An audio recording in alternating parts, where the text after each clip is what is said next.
नमः सिद्धेभ्यः।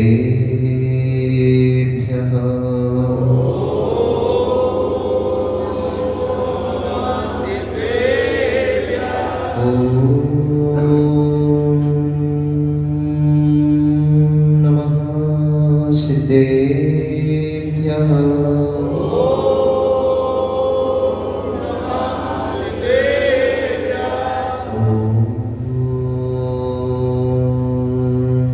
नमः सिद्धेभ्यः।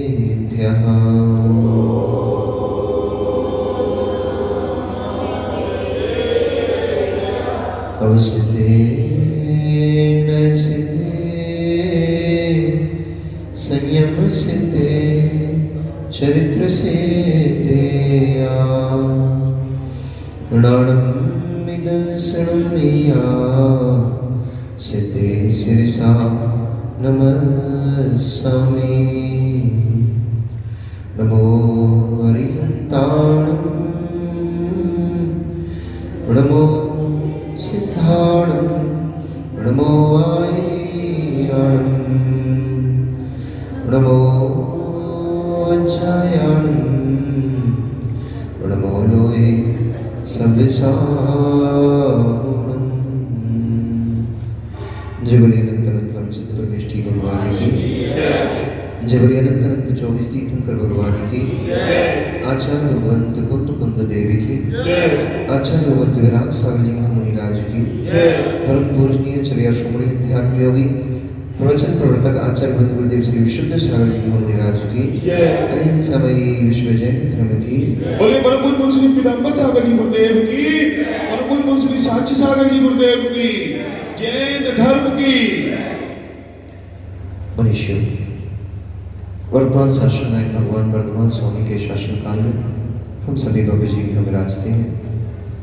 परम भट्टारक महाश्रमण उन भगवान वर्धमान स्वामी के मुख कमल से निश्चित भगवती बागवादिनी भजनवाणी का हम सभी बाबा जी कर्णांजलि लगा करके पान कर रहे हैं। यह बागवादिनी यह भगवती भजनवाणी सभी जीवों का कल्याण करे, सभी जीवों का मोक्ष मार्ग प्रशस्त करे। परस्पर में एक द्रव्य दूसरे द्रव्य का उपकार अपकार करता देखा जाता है। इसलिए आचार्य भगवंत कार्तिकेय स्वामी ने पुद्गल द्रव्य का जीव द्रव्य के ऊपर उपकार करते हुए दिखलाते हुए लिखा है, अंडम भी एक मायम उव्यारम कुर्दी जाव संसारम मोह अंडाणमेव प्रिया परिणामम कुर्दी जीवस्य। इस सारी की सारी जीव की जो शक्ति है, जीव का अनंत ज्ञान, अनंत दर्शन, अनंत वीर्य, ये जीव के पास अपनी इतनी विशाल शक्तियां होने पर भी एक पुद्गल द्रव्य की शक्ति देखो, एक अदृश्य शक्ति है जो काम कर रही है। हम उसको पकड़ नहीं पा रहे हैं, जान नहीं पा रहे हैं कि ऐसी कौन सी शक्ति है कि इस अनंत शक्तिशाली आत्म द्रव्य को, जीव द्रव्य को इस संसार को परिभ्रमण करा रही है। कोई ना कोई तो ऐसी वस्तु है, कोई ना कोई एक ऐसी शक्ति तो है जो शक्ति इस जीव के अनंत गुणों को ढक करके रखी हुई है।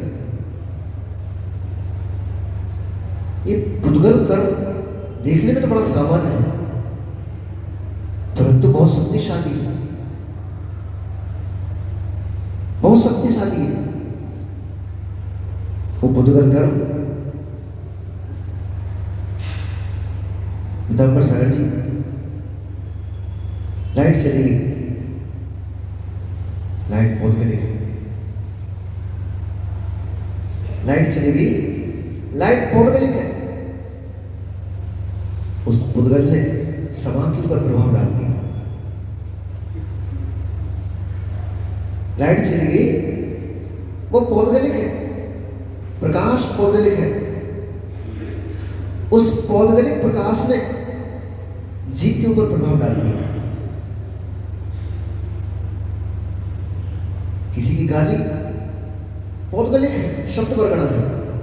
उस पौधगलिक गाली ने आपके अंदर क्रोध की छाया उत्पन्न कर दी। आत्मा की शक्ति को उसने छीन लिया। किसने किया? पौद्गलिक शक्ति। किसी ने गाली दी ना, उस गाली से हम तुरंत प्रभावित हो गए। मां मार्केट में घूमने गई अथवा ससुराल से मायके जा रही थी, रास्ते में एक मॉल दिख गया। मॉल में एक सुंदर साड़ी टंगी हुई थी डिस्प्ले में। जाती गाड़ी, मायके की तरफ जाती गाड़ी, मां से मिलने की बड़ी उमंग थी, बड़ा आनंद था। 1 वर्ष के बाद माता पिता से मिलने जा रही है, परंतु उस आनंद को उस साड़ी ने भंग कर दिया। पुद्गल की एक अदृश्य शक्ति, यहाँ पर आचार्य भगवत उस पुद्गल की अदृश्य शक्ति को दिखला रहे हैं। आचार्य भगवत बोल रहे हैं, मित्र कब तक निमित्तों से प्रभावित होते रहोगे, कब तक निमित्तों के पीछे भागते रहोगे। जब जब निमित्त खड़ा होगा, जब जब निमित्त खड़ा होगा और तुम उसे निमित्त बना लोगे, उससे प्रभावित हो जाओगे, तो नियम से तुम्हारा कषाय बंद हो जाएगा, पाप बंद हो जाएगा, संसार में परिभ्रमण शुरू हो जाएगा।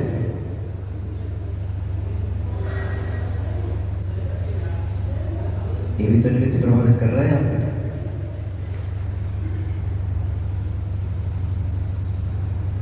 ऋषु, अलवर, तुम अलवर से ठंडी में क्यों आए? अलवर के आसपास कोई महाराज नहीं देखे। परस्पर उपग्रहो जीवाना, परस्पर में जीव भी जीव का उपकारी है, परस्पर में पुद्गल जीव का उपकारी है। पुद्गल आपके ऊपर ज्यादा उपकार ना करे तो प्राण निकल जाए आपके, और प्राणों का निकलना ही पुद्गलिक है। जीवित मरणाग्रहश्च, क्या है? सुख दुख जीवित मनोग्रहश्च। ये श्वास जो आप ले रहे हो, ये वायु अंदर जा रही है, बाहर आ रही है, ये वायु कौन सा द्रव्य है? पुद्गल द्रव्य। उससे आपका पूरा जीवन चल रहा है। पति ने सुंदर भोजन बना के आपके सामने थाली लगा के रखी, वो थाली पौद्गलिक है, वो रोटी पौद्गलिक है, वो सब्जियां की सब्जी पौद्गलिक है, वो लड्डू मालपुए जो खा रहे हो सब पौद्गलिक है। उससे तुम्हारा जीवन चल रहा है। उस भोजन को ग्रहण करते हुए क्षुधा वेदनी का समन हुआ है, आपकी क्षुधा नष्ट हुई है, उससे जो शांति मिली है, सुख मिला है, वो पौद्गलिक है।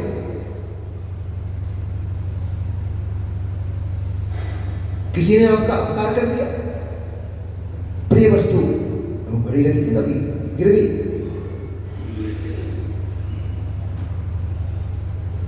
घड़ी रखी थी गिर गई, प्रकाश टूट गया, थोड़ा खेद भाव आया,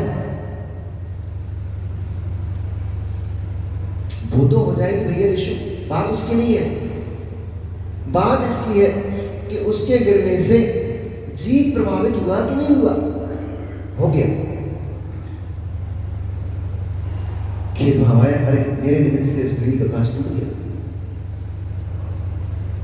तो क्या घड़ी के होने से खेद भाव उत्पन्न हुआ? अब विषय बोलो। तो क्या घड़ी के गिरने से खेद भाव उत्पन्न हुआ? व्यवहार में तो ऐसे ही देखना पड़ेगा, ऐसे कहना पड़ेगा, नहीं, घड़ी के गिरने से, घड़ी तो और भी गिरी थी एक जगह, केवल यही घड़ी नहीं गिरी। हो सकता है दिल्ली में किसी की दुकान में से घड़ी गिर गई हो सकता है किसी के घर की कील टूट गई, कील लूज हो गई थी, उसमें से घड़ी गिर गई हो गई देश में कहीं इसी समय पे। परंतु उस घड़ी के गिरने से खेद उत्पन्न हुआ क्या? नहीं हुआ। तो वस्तु के गिरने से खेद उत्पन्न नहीं हुआ है। खेद क्यों उत्पन्न हुआ? जब हम उस वस्तु के गिरने से हम प्रभावित हो गए तब खेद उत्पन्न हुआ है। परंतु व्यवहार में ऐसा ही कहना पड़ेगा, और ऐसा कहना ही नहीं पड़ेगा मात्र, व्यवहार में तो यही कहना पड़ेगा और जानना भी पड़ेगा, मानना भी पड़ेगा इसको कि वस्तु प्रभावित कर रही। क्यों? अगर नहीं प्रभावित कर रही है तो खेद कैसे उत्पन्न हुआ? वस्तु के होने से अग्नि जब भी जलेगी, कहां जलेगी? ईंधन में जलेगी। ईंधन नहीं हो तो अग्नि जला के बताओ। ईंधन नहीं हो तो अग्नि नहीं जल सकती है, परंतु ईंधन के होने से अग्नि नहीं जलती है। ज्वलनशीलता अग्नि के भीतर होती है, जलने के लिए ईंधन की आवश्यकता होती है।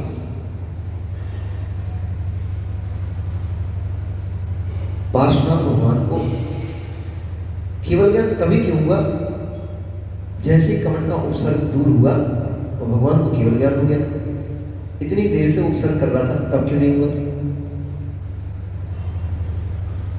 अब कर्माधीन बेचारे कर्म में बैठ जाएंगे, कालाधीन काल में बैठ जाएंगे, निमित्ताधीन निमित्त में बैठ जाएंगे। तीनों मिथ्या दृष्टि है, तीनों मिथ्या दृष्टि है।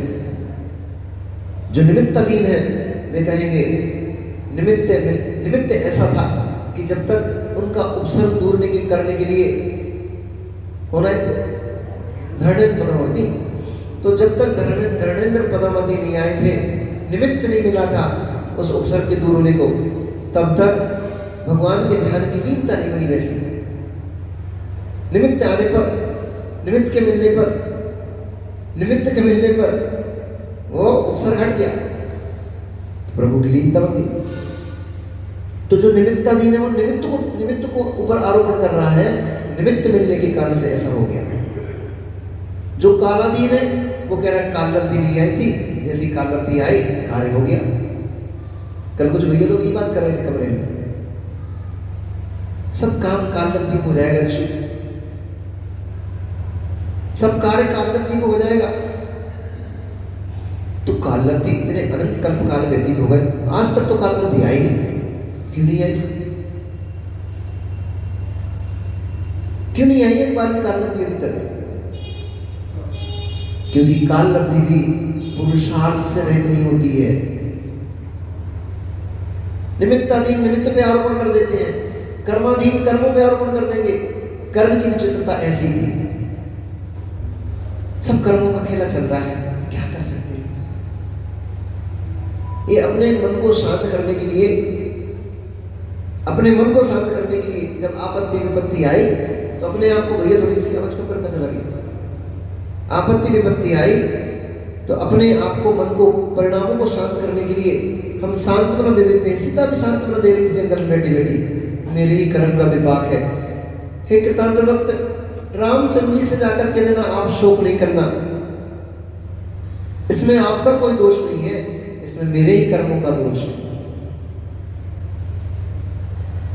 अपने आप को सांत्वना देने के लिए, अपने परिणामों को शांत करने के लिए ये बोल लो, कह लो कि मेरे ही कर्मों का दोष है। परंतु तुम बाह्य द्रव्य से प्रभावित ना हुए होते तो एक कर्म में किंचित भी ताकत नहीं है कि तुमसे बंध सकते। हम बाह्य द्रव्य से प्रभावित हुए थे, हम निमित्त से प्रभावित हुए थे, इसलिए कर्म का बंध हुआ है। हम निमित्त से प्रभावित ना होते तो कर्म का बंध क्यों होता? हम अच्छा करवा लेंगे।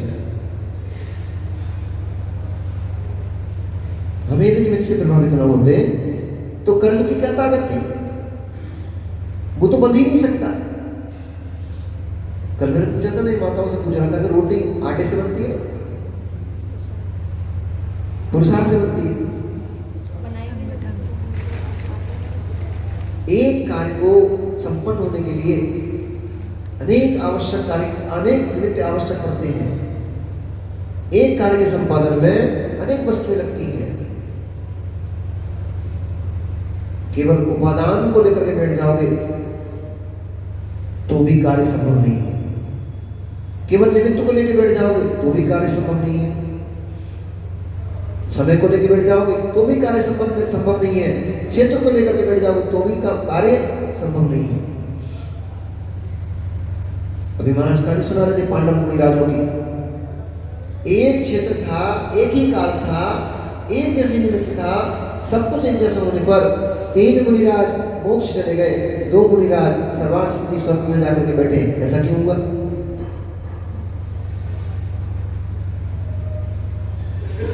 सबके निमित्त एक जैसे थे, सबके लिए काल एक जैसा था।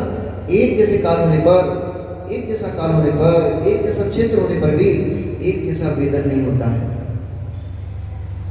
इस समय एक साथ सभा चल रही है, ठीक है, मैं बोलने वाला वक्ता भी एक ही है, ये माइक भी एक ही है, जिस बॉक्स से साउंड निकल रहा है वो भी कोई उतना ही है, सब कुछ वैसे के वैसा है। यहाँ बैठे हुए प्रत्येक जीव के अंदर एक जैसे परिणाम निकल रहे हैं। किन्हीं को लग रहा होगा महाराज जी जल्दी पूरा कर दे दुकान जाए, किन्हीं के मन में ये भाव आ रहा होगा कि अच्छा लग रहा है महाराज सुनाते रहो, किन्हीं के मन में ये भाव आ रहा होगा कि कुछ समझ नहीं आ रहा क्या बोल रहे हैं। जिस जीव की प्रज्ञा जैसी काम कर रही होगी, निमित्त तो सब लोगों को एक जैसा मिला है, परंतु जिस जीव की जैसी प्रज्ञा काम कर रही होगी वैसा वैसा उसका उपयोग चल रहा है, और जैसा जैसा उसका उपयोग चल रहा है वैसे वैसे उसके परिणामों की धारा प्राप्त हो रही है। परंतु आप एक चीज को देखो कि हमारी जो आत्मशक्ति है, हमारे अंदर जो अनंत शक्तियां हैं, हमारे अंदर जो केवल ज्ञान शक्ति है, हमने अपनी केवल ज्ञान शक्ति को एक अदृश्य शक्ति के हाथ में नीलाम कर दिया। हमने किया, जानबूझ के किया, अज्ञानता में नहीं हुआ, जान के किया है। महाराज जी जान के कोई करता है क्या ऐसा काम? अग्नि में कोई जान के हाथ डालता है क्या? अग्नि में जान के हाथ डालता है क्या? परंतु हम ऐसे मूर्ख हैं कि हम जान के अग्नि में हाथ डाल रहे हैं। जिनवाणी में कह रही है, समझा रही है कि भैया इन पुद्गल द्रव्यों से प्रभावित मत हो, इन बाहर की वस्तुओं से प्रभावित मत हो, इन पौद्गलिक सुख दुखों से ज्यादा प्रभावित मत हो, इन पौद्गलिक रूप रंगों से ज्यादा प्रभावित मत हो, इन पुद्गलिक शरीर की वर्णों से ज्यादा प्रभावित मत हो। ये तेरे काम की नहीं है, ये तेरी अपनी नहीं है। इनसे प्रभावित हो गए तो संसार में दुखों के अलावा कुछ भी नहीं मिलेगा, ऐसा जिनवाणी कह रही है बार बार। परंतु उसको सुनने के बाद हम कितना उस पर अमल कर पा रहे हैं, हम उसको आचरण में कितना लेके आ पा रहे हैं। केवली भगवान समझा रहे थे, बता रहे थे, केवली भगवान समझा रहे थे, तीर्थंकर भगवान समझा रहे थे, पर समझा कौन? जिनकी भवितव्यता थी, जिन्होंने अपने उपयोग को सुरक्षित कर लिया, वहां पे भी साथ जिनका तीव्र साथी से पुण्य का उदय था, वहां पुत्र घुसा पड़ा है। पीताम्बर सागर जी, परिणाम विशुद्धि भी तब बन पाती है, निश्चयात्मक व्यवहारात्मक कथन करना चाहिए। जीव की परिणाम विशुद्धि भी तब बन पाती है भैया हिम्मतलाल दादाजी, जीव की परिणाम विशुद्धि भी तब बन पाती है जब जीव के पास पुण्य कर्म का उदय होता है, पाप कर्मों की मंदता होती है, तब जीव के पास भाव शुद्धि बन पाती है, तब जीव के पास धर्मात्माओं के प्रति विनय भाव उत्पन्न हो पाता है, तब जीव के पास धर्म को करने की क्षमता आ पाती है।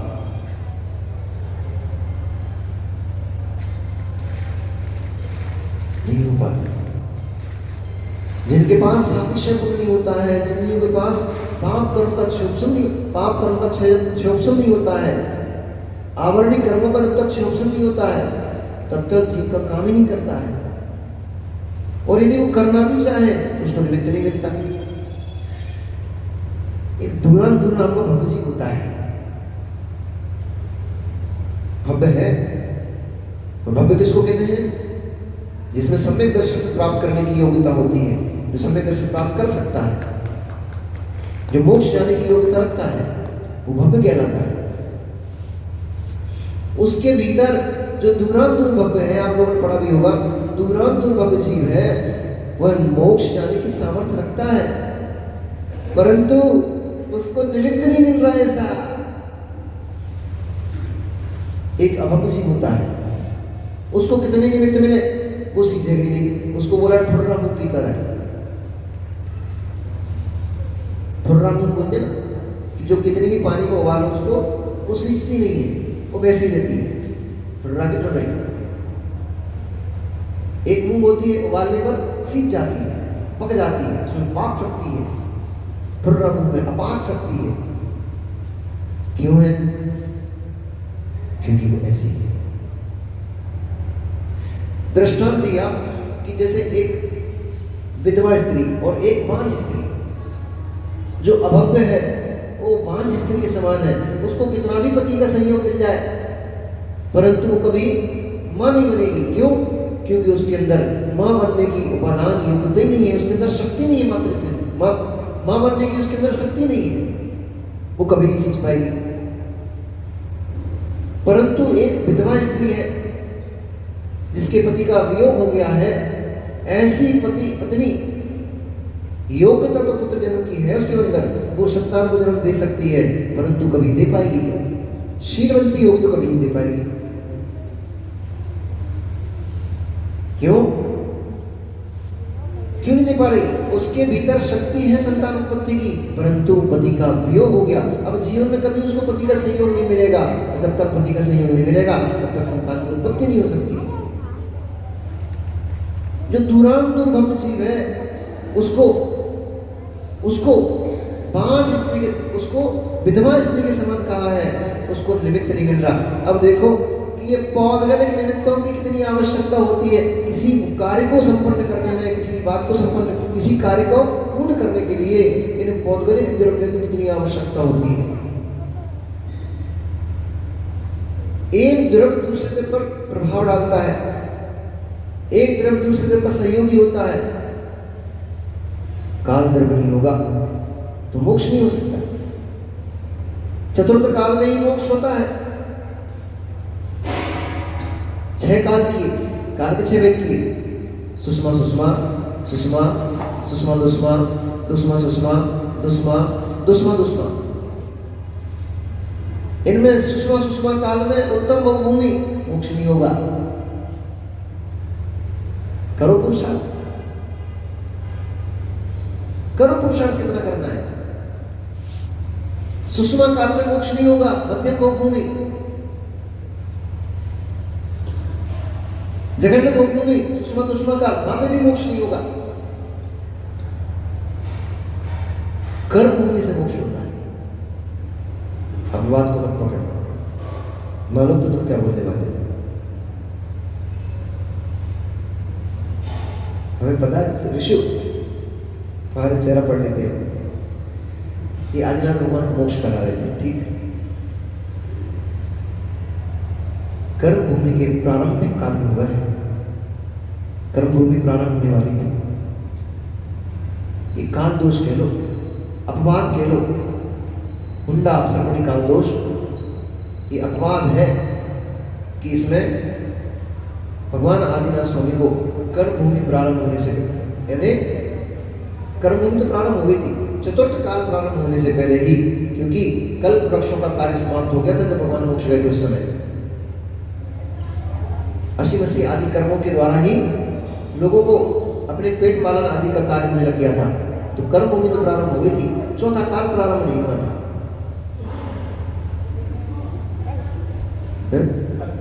संधि काल था, मिश्रण का काल था उस समय। तीसरे काल में मोक्ष नहीं हुआ, जब चौथा काल होगा तब मोक्ष होगा। वर्तमान तुम्हारे यहां से मोक्ष नहीं हो रहा है क्योंकि पंचम काल है। भरत क्षेत्र में मोक्ष नहीं हो रहा है वर्तमान में, ऐरावत क्षेत्र में मोक्ष नहीं हो रहा है वर्तमान में। क्यों नहीं हो रहा? क्योंकि पंचम काल चल रहा है यहाँ पर। विदेश क्षेत्र में इस समय भी मोक्ष हो रहा, क्यों? क्योंकि वहां पर चौथा काल। लेकिन चौथा काल होने से मोक्ष हो रहा है क्या? और पंचम काल होने से मोक्ष नहीं हो रहा है क्या? शायद ये काल निमित्त तो है, परंतु पंचम काल में जीवों के अंदर जैसी विशुद्धि मोक्ष जाने के लिए चाहिए पड़ती है, वैसी विशुद्धि नहीं बन पा रही है। कारण क्या है? काल का प्रभाव भी है, कर्मों का आवरण जीव के ऊपर ऐसा है कि जो कर्म प्रभाव, इतना प्रभाव जीव के ऊपर डाल कर रखे हुए हैं, ये वर्तमान में उस जीव की अपनी शक्ति की क्षीणता किसने की? कर्मों के आवरण से हुई है। क्यों हीन से मिला? कर्मों के आवरण से मिला है। क्यों चौथा काल मिला, पंचम काल मिला? कर्मों के आवरण से मिला है। योग्यता तो है। डब्बे के आटे में रोटी बनने की योग्यता है, परंतु मां डब्बा खोलेगी तो उसमें से रोटी निकलेगी गर्म गर्म पड़ी। क्यों? योग्यता तो है, परंतु निमित्त का संयोग नहीं है। निमित्त का संयोग मिले बिना कभी कार्य की सिद्धि होती नहीं है। दो प्रकार से कार्य की सिद्धि होती है। एक होता है उपादान की योग्यता से कार्य की सिद्धि, एक होता है निमित्त से कार्य की सिद्धि। निमित्त सहयोगी होता है, कार्य रूप परिणत कभी निमित्त नहीं होता है। कार्य रूप परिणत तो उपादान की योग्यता होती है, परंतु उपादान की योग्यता में कार्य रूप परिणत तब होती है जब उसको तद निमित्त मिलता है। और निमित्त होता भी वही है पीताम्बर सागर जी, निमित्त होता भी वही है जो वस्तु को कार्य रूप परिणत करने में सहयोगी होता है। जो सहयोगी नहीं होता है वो निमित्त नहीं होता, वो निमित्ताभास होता है। कौरव परिवार वालों का पांडवों के ऊपर उपसर्ग करना, उनको गरम गरम लोहे के आभूषण पहनाना, ये निमित्ताभास था। किनके लिए?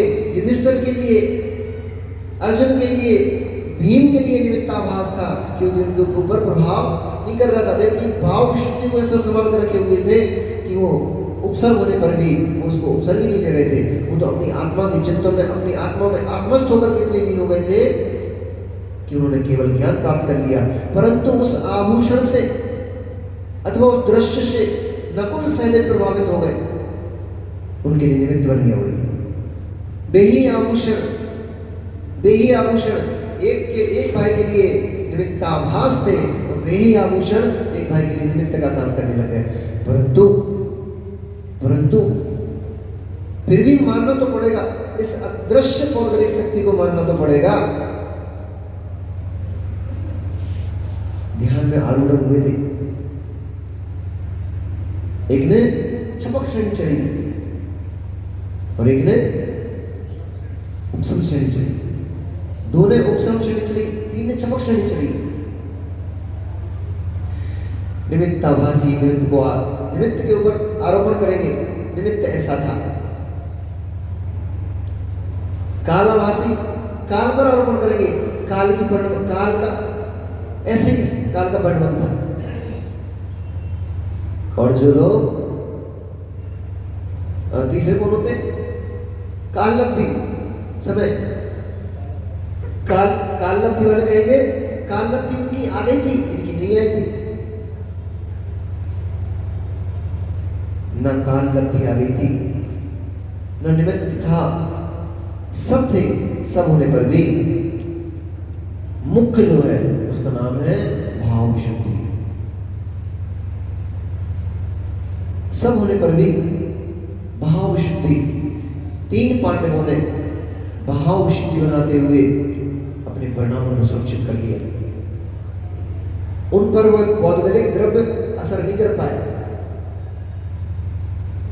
परंतु जो भाव विशुद्धि का जिनके पास अभाव हो गया, वे ही पौद्गलिक द्रव्य उनके ऊपर प्रभाव डालने लग गए। इस अदृश्य पौद्गलिक शक्ति ने उनको प्रभावित कर लिया, जिनकी जिनकी भाव विशुद्धि में हीनता आ गई थी, पर जिनकी परिणाम विशुद्धि उत्तरोत्तर वृद्धि को प्राप्त होती रही, ये पौद्गलिक द्रव्य उनके ऊपर असर नहीं कर पाए। ऐसे ही यहाँ पर क्या लिख रहे हैं? प्रत्येक द्रव्य जो है, पुद्गल द्रव्य की कितनी महिमा है, पुद्गल द्रव्य कितना महान है कि इस जीव की अनंत शक्तियों को आवृत करके रखा हुआ है। परंतु मित्र विजय भैया उनकी ही करके रख पाया है जिनके ऊपर इसका जोर चलता है, उनकी नहीं कर पाया जिनके ऊपर इसका जोर नहीं चलता।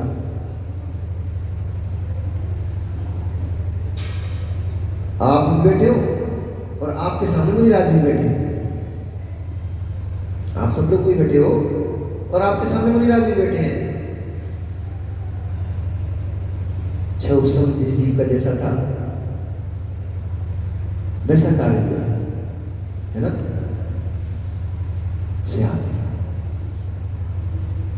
उसको भी गिनना पड़ेगा।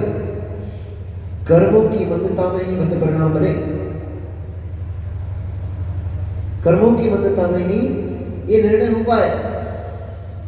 वस्त्र आपके ऊपर भी है, वस्त्र इन चारों मुनिराजों के ऊपर भी थे। निमित्त उन वस्त्रों में राग भी जाता था, क्योंकि अग्नि ईंधन पर चलती है, अग्नि ईंधन पर चलती है, ईंधन के अभाव में अग्नि नहीं होती है। उन वस्त्रों में जब पहनते थे वस्त्र, तो उन वस्त्रों में राग भाव भी जाता था। परंतु जैसे ही कर्मों की मंदता हुई कि देव शास्त्रों का निमित्त मिला, उपदेश आदि का निमित्त मिला, जिनवाणी को सुनने का सौभाग्य मिला, ये सब कर्मों की मंदता चल रही थी। ये कर्मों का प्रभाव था यहाँ तक। इन कर्मों के प्रभाव के बीच में, इन कर्मों के प्रभाव के बीच में जीव ने अपनी उपादान शक्ति को पहचाना और पहचान करके तत्व निर्णय किया, ये भद्र परिणाम बने। इससे पहले तक कर्मों की मंदता चल रही थी। उन कर्मों की मंदता में निमित्त मिले गुरु के, जिनवाणी को सुनने का निमित्त मिला, यहाँ तक कर्मों की मंदता थी। इन कर्मों की मंदता के काल में जो पुरुषार्थ जीव ने कर लिया, उस पुरुषार्थ से कपड़े उतर गए। और अगर पुरुषार्थ नहीं कर पाते तो कपड़े नहीं उतर पाते। यद्यपि एक बहुत अदृश्य शक्ति, बहुत बड़ी शक्ति, एक पौद्गलिक शक्ति है। सोना दिख जाए, पंकज दादा, सोने का कलश जाए काय में, अलवर वाले बैठे ना, तो इनके अलवर में जब चातुर्मास के कलश स्थापना की बोलियां हुई तो हम ये देख रहे थे, तो जो सोने के कलश थे, मतलब चांदी के कलश थे, सोने का पेंट था उनके ऊपर, तो जो चांदी के कलश थे उनकी बोली 2.5-3 लाख से शुरू हुई, और जो सामान्य कलश थे उनकी बोली 51,000 से शुरू हुई, और जो सिंगल कलश थे उनकी बोली 11-12,000, 15,000 से शुरू हुई। पुद्गल द्रव्य का प्रभाव देखो आप। एक सफेद धातु चांदी, तो चांदी शब्द मात्र जोड़ने से, भैया चांदी का कलश है प्रथम कलश, तो उसकी बोली कहां शुरू हो रही है? 2.5 लाख से शुरू हुई, लगभग 2 लाख का, 1 लाख का तो ऊपर ही था, तो कहां से शुरू हुई? 2.5 लाख से उसकी बोली शुरू हुई। अब मैं ये देख रहा था कि कलश सामान सब एक साथ रखे हुए हैं, सभी कलश एक साथ रखे होने पर भी एक कलश की कीमत कहाँ जा रही है और दूसरे कलश की कीमत कहाँ जा रही है? पंडित जी, एक कलश की कीमत कहाँ जा रही है और दूसरे कलश की कीमत कहाँ जा रही है?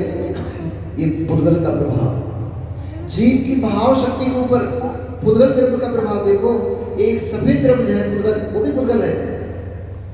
एक मिश्र जो और कलश होते हैं, मिश्र धातुओं के कलश, वो भी पुद्गल है। परंतु दोनों पुद्गलों का अपना अपना प्रभाव देखो। चांदी की धातु में कीमती दिख रही है और दूसरी धातु कीमती नहीं दिख रही है। उसने आपकी ज्ञान शक्ति को प्रभावित किया कि नहीं किया? किया, किया। परंतु जिन्हें कलश की कीमत दिख रही थी, परंतु जिन्हें कलश की कीमत दिख रही थी, कलश की कीमत दिख रही थी, उन्होंने कलश की बोलियों में अंतर किया। अब हम बैठे थे, हमें ना चांदी वाले से मतलब था और ना सामान्य वाले से मतलब था, और ना तुम्हारे 2, 5, 10, 25 कितने लाख की, उससे हमें कोई मतलब नहीं था। तो हमारे लिए ना वो चांदी का कलश प्रभावित कर रहा था, ना वो सामान्य कलश प्रभावित कर रहा था। जिनको उस चांदी की कीमत दिख रही थी, जिनको कलश लेने के भाव थे, वे लेने वाला बोली बढ़ा रहा, देने वाला ताली बजा रहा, आनंद आ रहा, हाँ बढ़िया चल रही, खिंच रही, अच्छी बोली चल दो। जिसको कैश लेना था उस पुद्गल के टुकड़े में वो प्रभावित हो रहा था, जिसको कलश लेना था उस पुद्गल द्रव्य से वो प्रभावित हो रहा था। परंतु जिसको न टुकड़े लेना थे न कलश लेना देना था, वो शांति से बैठ सब देख रहा था। एक पुद्गल में बहुत शक्ति होती है, बहुत आकर्षित करता है, और ये आकर्षित नहीं करता तो संसार हमारा परिवहन चल कैसे रहा है? इसी से चल रहा है। तुरंत वस्तु हम जैसे देखते हैं और देखकर हम तुरंत उससे प्रभावित हो जाते हैं। वो वस्तु हमें अट्रैक्ट कर लेती है, अपनी तरफ आकर्षित कर लेती है, हम उसमें आकर्षित होकर के उसमें राग भाव को ले जाते हैं। ऋषु वस्तु देखते ही आकर्षण उत्पन्न हो जाता है, वस्तु देखते ही आकर्षण उत्पन्न हो जाता है, और जैसे ही हम वस्तु को देख करके आकर्षित हो जाते हैं, उसमें राग भाव, उसमें अटैचमेंट चला जाता है, और उसी अटैचमेंट से जीव को पाप कर्म का आश्रय बंद होता है। परंतु ये उनको ही होता है, पुद्गल इस पे प्रभाव, ये पुद्गल प्रभाव डालता है किन पर? जिनकी उपादान शक्ति कमजोर होती है, जो अपनी उपादान शक्ति को मजबूत कर लेते हैं, जो तत्व का निर्णय कर लेते हैं कि मुझे प्रभावित नहीं होना है, उन पर ये प्रभाव नहीं डाल पाता। इसलिए ये भी सही है, पुनः ये भी सही है कि ये सब तब हो पाता है जब उन पुद्गल कर्मों की मंदता होती है।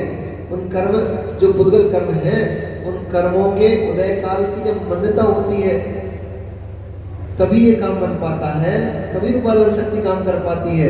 जब पुद्गल कर्मों की तीव्रता होती है उदय की, उस समय शक्ति काम नहीं करती है। यही तो कारण है कि मनुष्य पर्याय चाहिए समय दर्शन की उत्पत्ति के लिए, जागृत अवस्था चाहिए। ये सब कब मिलेगा? ये सब पाप कर्म से मिलेगा क्या? मनुष्य पर्याय नहीं, समय दर्शन के लिए मनुष्य नहीं, क्या चाहिए? पंचेंद्रिय पर्याय चाहिए, वो भी सैनी, असैनी को नहीं हो सकता। मनुष्य पर्याय नहीं, चारों गति हो सकता है, लेकिन पंचेंद्रिय संगी चाहिए, जागृत चाहिए। शुद्ध को नहीं होगा, सोते में समय दर्शन नहीं होगा, जागृत अवस्था चाहिए। और भी बहुत सारे निमित्त हैं। ये सब कब मिलेंगे? जब उन कर्मों की मंदता होगी। इसलिए जब कर्मों की मंदता का समय मिले, उस समय में अपना काम कर लेना चाहिए। आचार्य एक दृष्टांत देते हैं, दो योद्धा लड़ रहे हैं, मल्ल आपस में लड़ रहे हैं। एक ने दूसरे को पटक दिया, और पटक के, और वो अब तो उसने सोच लिया कि अब तो मैंने इसको हरा दिया, पछाड़ दिया इसको। अभी नहीं, अभी उसकी पीठ नहीं लगी है भूमि से, अभी नहीं, अभी जब तक पीठ भूमि से नहीं लग जाएगी तब तक उसकी हार नहीं सिद्ध होगी। इसलिए हे ऊपर बैठे हुए, हे मल्ल,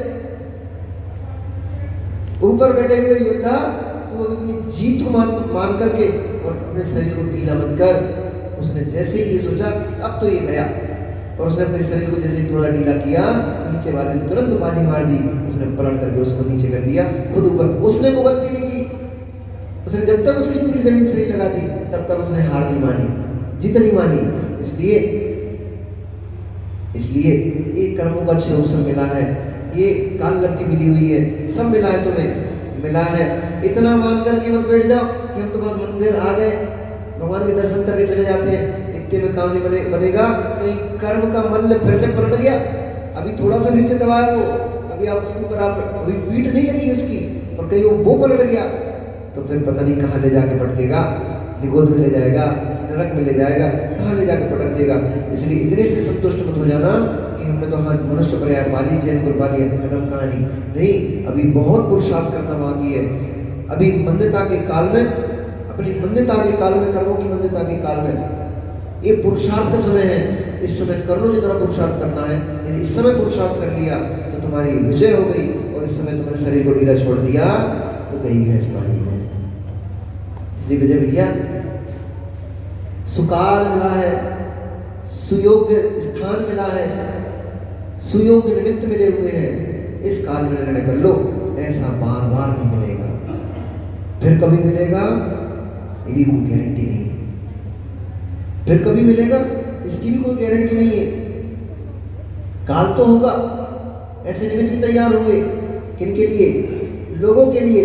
हम वहां होंगे कि नहीं होंगे इसकी कोई गारंटी नहीं है, क्योंकि ऐसा निगोदीय जीव होता है, नित्य निगोदीय जीव है। अनंत कल्पकाल व्यतीत हो गए, परंतु वह जीव अभी तक कभी भी एक बार भी निगोद पर्याय से, अनंत कालों से अभी तक एक बार भी निगोद पर्याय से बाहर नहीं निकला है। कब निकलेगा पता नहीं। और एक बार पुनः आयु पूर्ण करके समय मिला है अपने को, मात्र 2000 साल है। तरस पर्याय नहीं होगी, वो पूरी हो गई और फिर गोद में घुस गए, फिर पता नहीं कब निकल पाएंगे, निकल भी पाएंगे कि नहीं निकल पाएंगे, इसका भी पता नहीं है। इसलिए जो समय मिला है, इस समय के भीतर भीतर काम कर लो, कर लिया तो विजय पताका फैल जाएगी, सिद्ध हो जाओगे। और एक बार हो गए फिर कोई टेंशन नहीं, फिर क्या टेंशन है, फिर तो अनंत कालों तक सुखी सुख भोगना, भी कुछ नहीं करना है। इसलिए एक बार मौका है भी कर लो। ये बच्चों से बोलते ना कि समय है अभी पढ़ाई कर लो, और अभी पढ़ लिए अच्छे से, अभी मन लगा के अच्छे रैंक कर लिए, विशु अभी अच्छे कर लिए पढ़ाई, अच्छी पढ़ाई कर ली मन लगा करके, इधर उधर भटक गए तो गई भैंस पानी में। और अगर पढ़ाई करने में मन लगा लिया, अच्छी जॉब मिल जाती है, लौकिक दृष्टि से बोल रहा हूँ, अच्छी जॉब मिल जाती है, खूब धन संपत्ति कमा लेते हैं, बढ़िया पूरा जीवन आराम से निकलता है, सुखमय जीवन निकलता है, जो जो चाहिए बंगला गाड़ी आदि आदि सब मिल जाता है। और भैया धन संपत्ति होती है, अच्छी जॉब होती है, तो बिटिया भी अच्छी मिल जाती है, नहीं तो बिटिया भी नहीं मिलती है। बिटिया की मम्मी ये पूछती लड़का करता क्या है ना, तो बिटिया की मम्मी पूछेगी लड़का करता क्या है।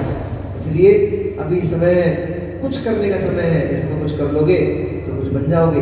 ऐसे ही भैया अभी कुछ करने का समय है, जैसे बच्चों को कहते हैं ना अभी पढ़ने का समय, कुछ कर लोगे तो कुछ बन जाओगे। ऐसे अभी कुछ समय है, शुभ समय है, कर लो पंडित जी। ये दूध मामा करते रहोगे तो दूध मामा यहीं धरो रह जाएगो, और दूध मामा बेचे वालो चलो जाएगो। हो ठीक है, कुछ कर लियो तो कुछ हो जाएगा, नहीं कर पाए तो कुछ नहीं होगा, फिर का है। ओम नमः नमो नित्यानंद नमो सिद्धानंद नमो हरिहर नमो जय नमो